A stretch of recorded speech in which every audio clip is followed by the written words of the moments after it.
So, Suchi, I work with Suchi a lot. So every time I introduce people today, you will get some pieces of information that you might find useful, some information that probably won't be so useful, but it is an icebreaker. So, all of the speakers, I have asked them what is their favorite film of all time. And it does often give you an insight into their personality. This one certainly does. So, Suchi, are you going to go red when I... Suchi's favorite film of all time is Titanic. But there's some extra pieces of information you do need to learn. You went to see the 25-year anniversary at the cinema of Titanic, because you went back to the cinema. And I think you said you've seen it over 40 times. In the cinema. In the cinema? Yeah. Yeah. It's a bit of a guilty pleasure, I don't know. Yeah, I've seen it over 40 times in the cinema, but more times on the TV. I think it does match who I know you are. So, Titanic, off you go. Okay, I don't know what that means, but thank you.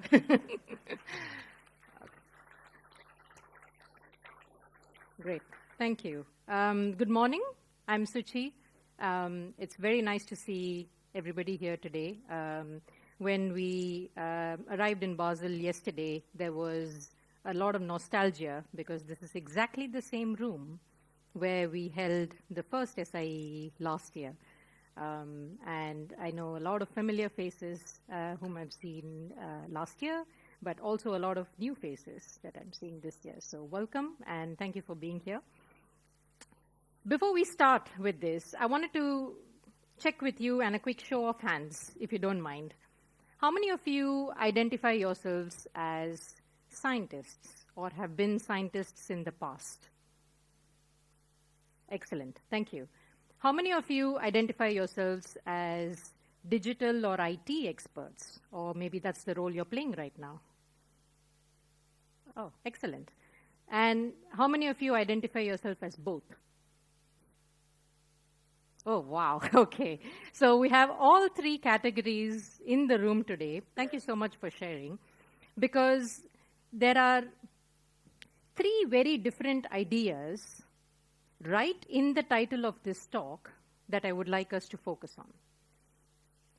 Let's read this question slowly. Can AI be trusted to drive the future of science? And I see three ideas over here. Let's start by unpacking them. AI, right? AI is an overloaded term. You're going to hear multiple different variations of AI throughout the course of the day. And it always begs the question, what kind of AI are we talking about? Are we talking about generative AI? Are we talking about symbolic, statistical, agentic? There are so many different forms.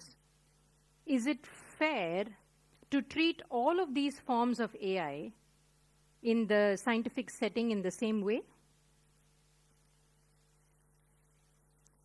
The next thing is the future, driving the future, right? This is a bit slow. I'm going to use the laptop. So when you look at driving the future, driving suggests agency. It suggests direction. It suggests responsibility. So does AI then set the pace, or is it setting the direction? Who is in control of the steering wheel, right? And if you look at one of the most fragile words in science, trust. Trust is earned through transparency, through reproducibility, through a lot of scientific rigor. And trust is not usually earned just by merely convenience or confidence. So in the next 20 minutes, we may not find all of the answers, but let's together focus on asking better questions. And this is where I wanted to start today. Because each of us use AI in different ways within our organization. And I wanted to understand what is the role that AI plays in your adoption journey today. Now, I already said this, but I'll give you another disclaimer. I know AI is not a monolith. You may be using predictive machine learning for your R&D operations. You may be using LLMs like GPT to collate and generate your lab notes. You may be using symbolic reasoning agents for any kind of hypothesis testing. It exists in different shapes and forms. And generalizing it all as AI sounds poetic. But I want to know your lived opinion and experience. So if you don't mind picking up your phones and pointing your camera at the QR code, it will take you to a Mentimeter poll where it asks you, what is the role that AI plays in your work today? You have 100 points available. And in those 100 points, you can generate each of these, you can provide each of these roles different points. And in total, you'd have 100 points to assign to each of these roles. It could be 100 to all of them and 0 to the others, or however you would like to see it. So has everybody gotten into the Mentimeter poll all right? Yes? Okay, let's go there.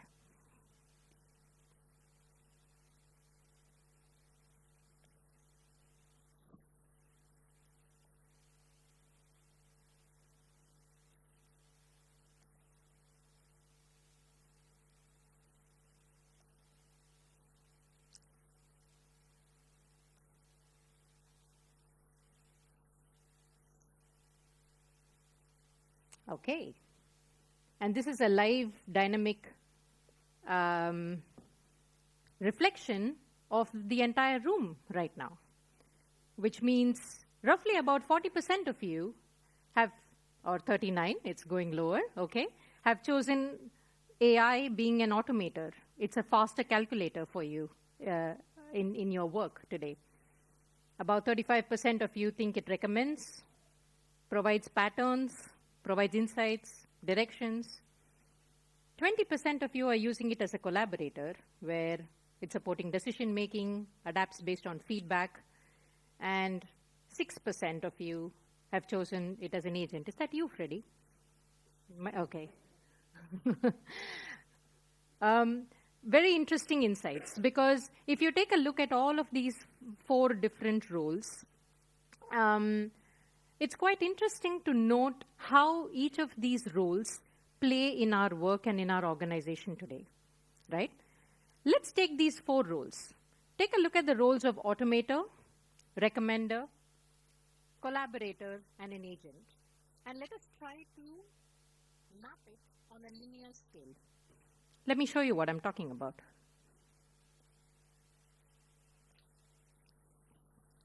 Where do I go? From here, I go here. Let me map it on a linear scale. If I map it on a linear scale, I want to deploy 2 different variables to this. The first variable I want to deploy is scientific trust. Take a look at scientific trust. There is high trust in the first 2 roles of automator and recommender, and then it sort of gradually fades when it goes to the right. Because data is bounded, there are boundaries. But the lower trust is because explainability starts to become a question. It becomes a little bit of a black box if it starts to autonomously make decisions on its own. But if I use another variable on this, let's say I take the variable of human role and involvement, you'd notice that in the earlier roles of automator and recommender, there is lower involvement. Because what all we need is to just interpret the results. And as you progress through this linear path, the other roles towards the right have much higher human involvement. It's used for supervising, you need it for establishing rules, you need it for governance, you need it for ethics building, and so on, right? So AI, as a partner, and the maturity curve that we have within each of our different environments could be very, very different, right? And trust in AI is what I'm trying to question and get at today. Because the question I asked you was, can AI be trusted to drive the future of science? Let's explore some real cases from the past 18 months where science or medicine trusted AI too much, too soon. So where are we today? We are in June of 2025. Come back in time with me to November 2024. This was a radiology study where 220 physicians were participating in this, and they were asked to diagnose along with AI also doing diagnosis. And what the study explained was, what they looked into was, the reviewers were more likely to align the diagnostic decision with AI advice. Why? Because AI was providing compelling explanatory cues. And these explanatory cues were evidence, weren't they? There was a senior author, Dr. Yi, in this study, who said, we rely too much on whatever the computer tells us. That's a problem, because AI is not always right. And different forms of AI explanation might impact reliance on AI advice. Let's go to January of 2025. This was a study by the Cornell University, where researchers in breast cancer diagnostics revealed a completely different story. There was higher AI confidence and that led to higher increase in trust on the AI.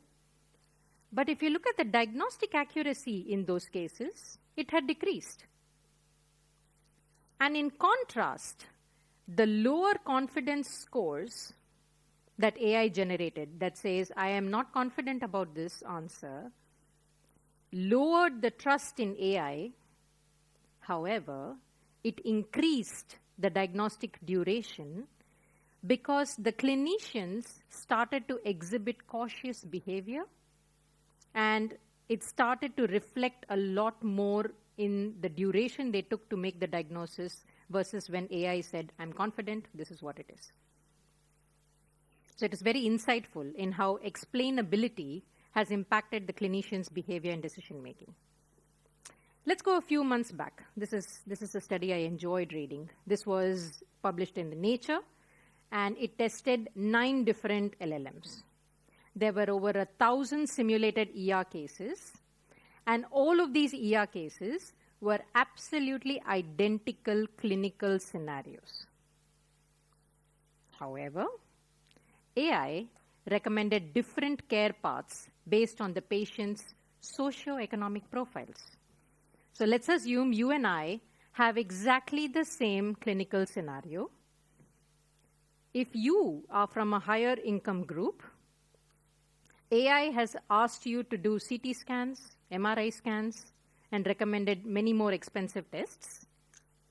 If I, with the exact same clinical scenario, was from a lower income group, AI asked me to go home.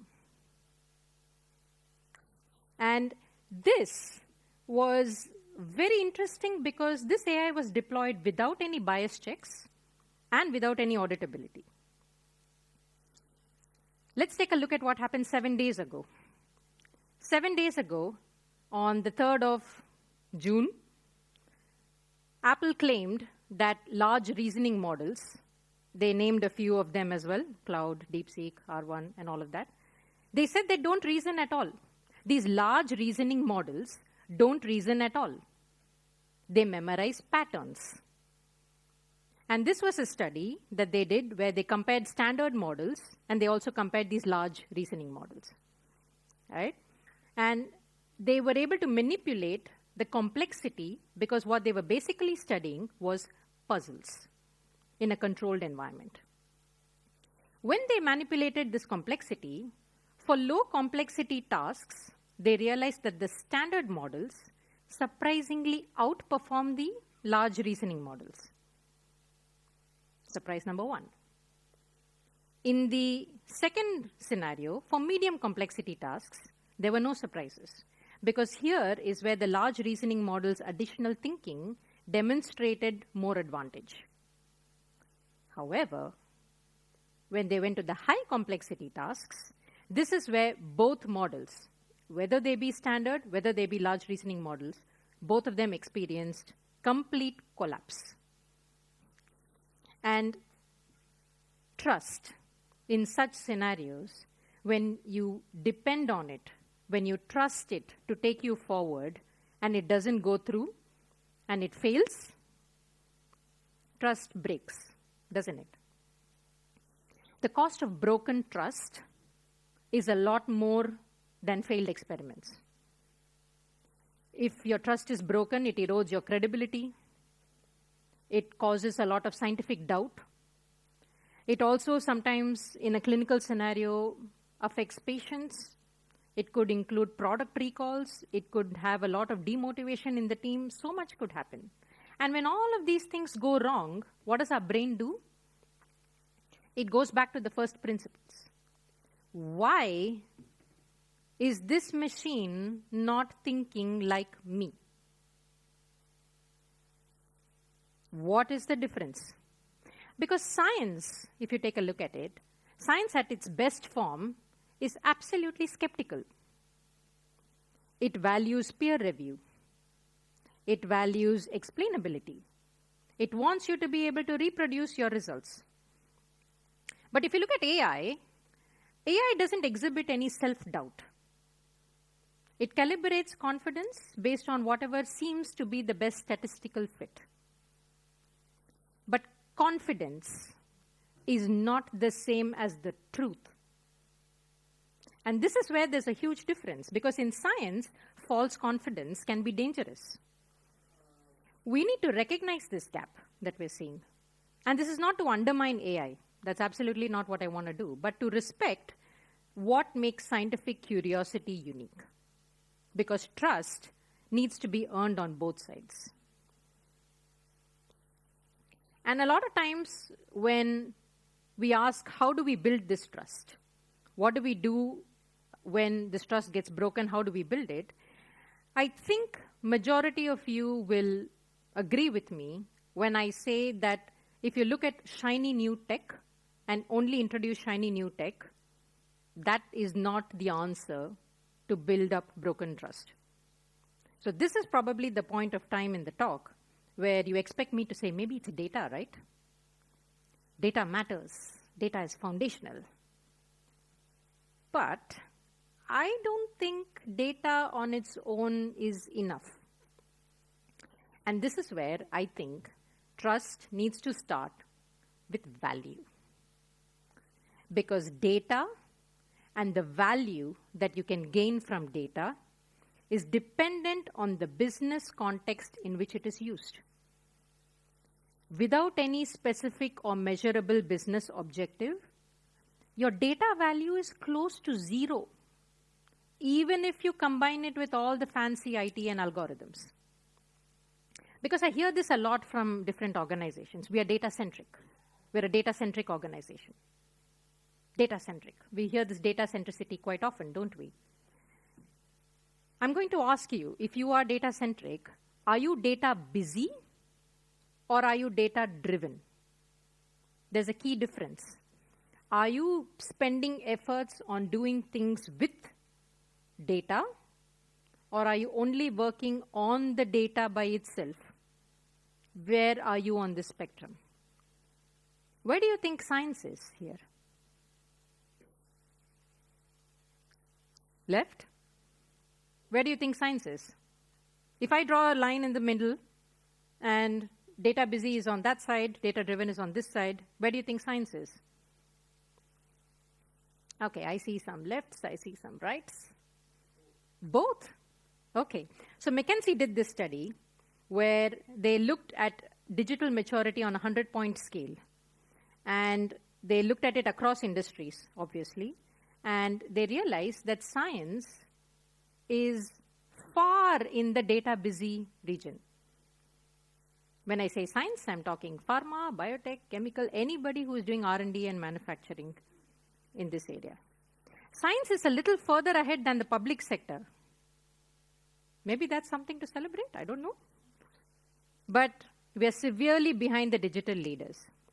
And when I was reading this study, I was trying to figure out who these digital leaders are. Very curiously, McKinsey have not mentioned who these digital leaders are, but they did mention 4 areas where these companies excel, or this industry excels. It's on strategy, capabilities, culture, and organization. So if trust is not built by shiny new tech, if trust is not built by data or digital maturity, and trust can only be built by value, then the question is, how can you repair broken trust, and what does that look like? This is an illustration of the trust repair cycle that's been adapted by Lewicki and Brinsfield. Does this representation look familiar?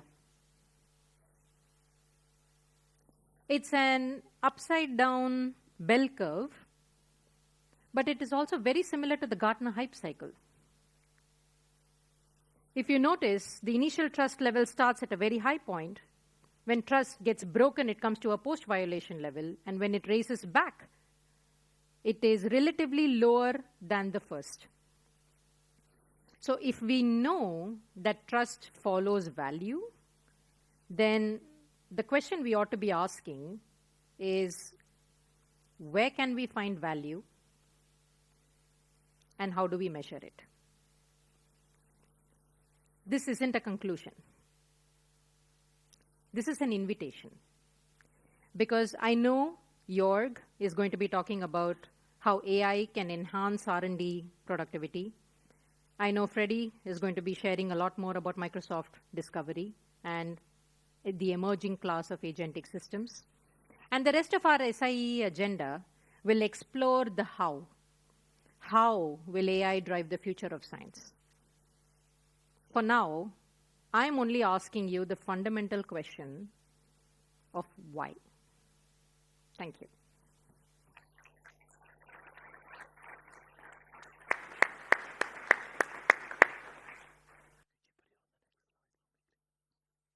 So, time for a couple of questions. We have some microphone runners.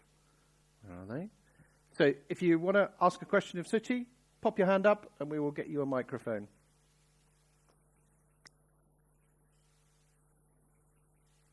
Come on, someone must. Go on. Be brave. There we go. You could just say your name and then we'll know. Thank you. Can you hear me? Yeah. Yes. Jean-Louis from Benchling. First of all, I agree with everything you say.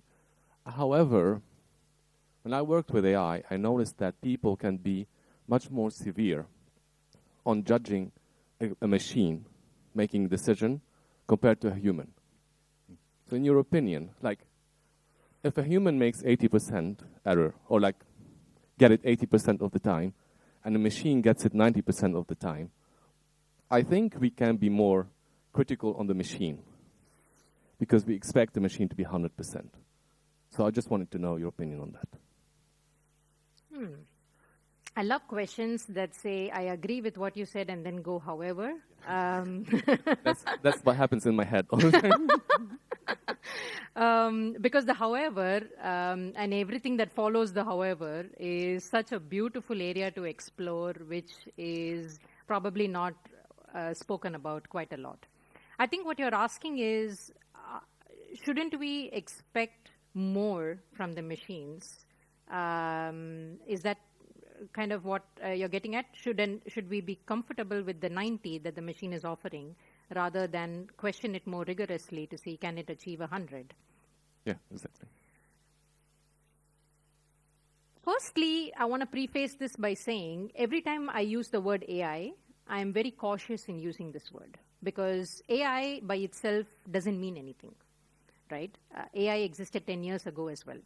So when we say a machine mind and an AI, even 10 years ago, AI existed, but I think ChatGPT commoditized it so much that now people know what generative AI means and can use, and it comes into a lot of speak. So one thing I'll preface by saying is artificial intelligence, it depends on what kind of artificial intelligence that we are comparing and contrasting.